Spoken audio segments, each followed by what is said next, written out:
Hey everyone, welcome to today's show. I'm your host, Howard Blackburn. Before we rip in today, I just wanted to remind you how you can continue to support the show. If you're listening to us via podcast, please rate and review the podcast wherever you do listen. If you're watching over on YouTube, please like and subscribe, and feel free to leave comments as we're going through the show. To connect with us via our social channels, you can do so by clicking the link tree in the show notes below. And of course, please continue to share our content via your socials. We really appreciate that. What percentage of your time do you spend coaching your direct team one-on-one? Have a think. What does your percentage roughly look like? And what is your approach when it comes to frequency? Is it weekly, fortnightly, monthly, or is it just when it's performance review time? When I ask leaders about their leadership style, I'll often hear, I'm all about people, or I am a people-first leader. However, when I ask leaders this question, I'll often hear silence as they try to remember the last time that they did do a one-on-one catch-up with their direct team. What's even scarier, some of them will out and out just tell me that they don't do one-on-one catch-ups. These same leaders wonder, why is my culture so toxic? Why are people not happy? And why is our business performing poorly and our people performing poorly? Leaders wonder why, when they ask to speak to one of their team one-on-one, that the team will call in sick on that day coincidentally, or that the team has gone out to the rest of the team and told them, I've got to catch up one-on-one tomorrow, driving that fear. Today's show is all about building your confidence to deliver feedback. So to kick off today, I want to talk some numbers and just give you an idea as to where I'm going with this show today. If you're a leader who does one-on-ones monthly with your direct team, then you have 152 hours in your working month. If you're currently addicted to busy, you might be one of the people out there telling everyone that you're working upwards of 200 hours a month, working way more than what you're supposed to. This number is going to be a lot less for you. Let's say you have 8 direct team members that you catch up with once a month, one-on-one. Let's say the average one-on-one goes for 1 hour. Out of your 152 hours, you spent 8 hours that month connecting one-on-one with your direct team. As a percentage, that's 5.26% of your total time you've spent engaging and connecting one-on-one with your direct team. Does that sound like people leadership? Does that sound like a people-focused leader? If you're a leader that waits 6 months to catch up one-on-one with your team, you wait till those half-yearly reviews, then you've worked 912 hours and dedicated just 8 hours to your direct team one-on-one. That as a percentage is 0.08% of your total time in a 6-month period you've dedicated to connecting one-on-one with your team. Do you see where I'm going here? Feedback has become scary and negative. And before I give you the 3 things that you can implement today to build that confidence, I want to share with you 3 things that I feel cause this fear and negativity for leaders. A lack of time, fear of confrontation, and no direct support. Let's start with time. When you're buried in the chaos of busy, it can lead to fast and very quick decision making.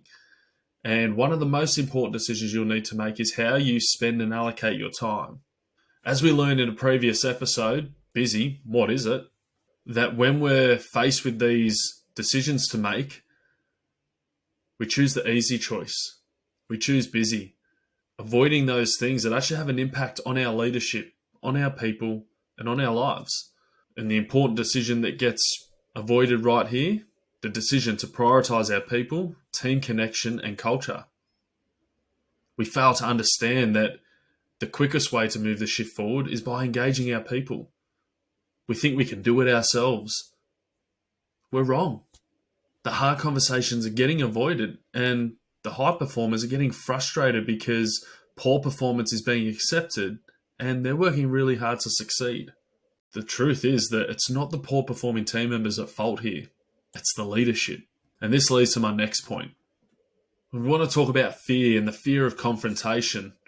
We avoid it, and we avoid the thought of upsetting people. We avoid not wanting to worry them and cause any rifts within the team and leadership. But we've built that. Due to the chaos of busy, our mentality becomes, I can't risk upsetting that team member because they might leave, and that would just make things so much busier. This promotes negativity around one-on-one conversations, and it's one of the key reasons that team members hit the panic button when one-on-one catch-ups are scheduled. Your team deserve better, and that leads to my last point. Support. The honest truth is that there's a lot of leaders out there that don't have the direct support themselves, how to handle these situations and how to find a solution. And that's another key reason why we created this podcast, to give access for those that might be struggling out there. So if you listen to this and you know there's someone out there that could really do with this show today, send it to them. Because we'd love to be the cornerstone for you in leadership to start building your confidence and empowering you to lead with positivity and drive towards a supportive culture. So what percentage of my time should I dedicate to one-on-one catch-ups with my team? Stick with us, we'll let you know at the end of the show. But first, here are 3 things that you can implement today that are going to move you towards being an amazing people leader. Step 1, you need to earn the right to give feedback. To do this, you need to be building relationships with your team, getting to know them, getting to know what makes them tick. If you are just pulling your team into the office when they're doing something wrong or something's not gone right, well, they're not going to listen to you, and more importantly, they're not going to be receptive to anything that you have to say. Your job title alone doesn't give you the right to give feedback. Your relationships do. Step 2, lead with positivity and celebrate the wins. Celebrate the wins and leave the opportunities, discussions to the back end of the catch-up. Leading with positivity means that you are allowing your team to do the talking, and they're telling you about their experiences, their wins, their highlights, their challenges, their lessons. At the end, you'll get your opportunity, once you've listened, once you've heard them, to share not only the value that they've added to your team, but where some of those opportunities may lie. And then you're going to ask one really key question. What is it that you need from me in order to support you moving forward? This one question ensures that your team knows that you are right behind them, and you're asking it because you genuinely care and you want them to do well. If you are unaware of what your team needs, then there's a good chance that your team are going to perform to the best of their ability. So this is a really key thing. Lead with positivity, celebrate those wins. Then step 3 is consistency. Implement one-on-ones today. Stop waiting for reviews to come around. Stop waiting for a problem that needs a solution. Build your relationships and earn that right by building the habit.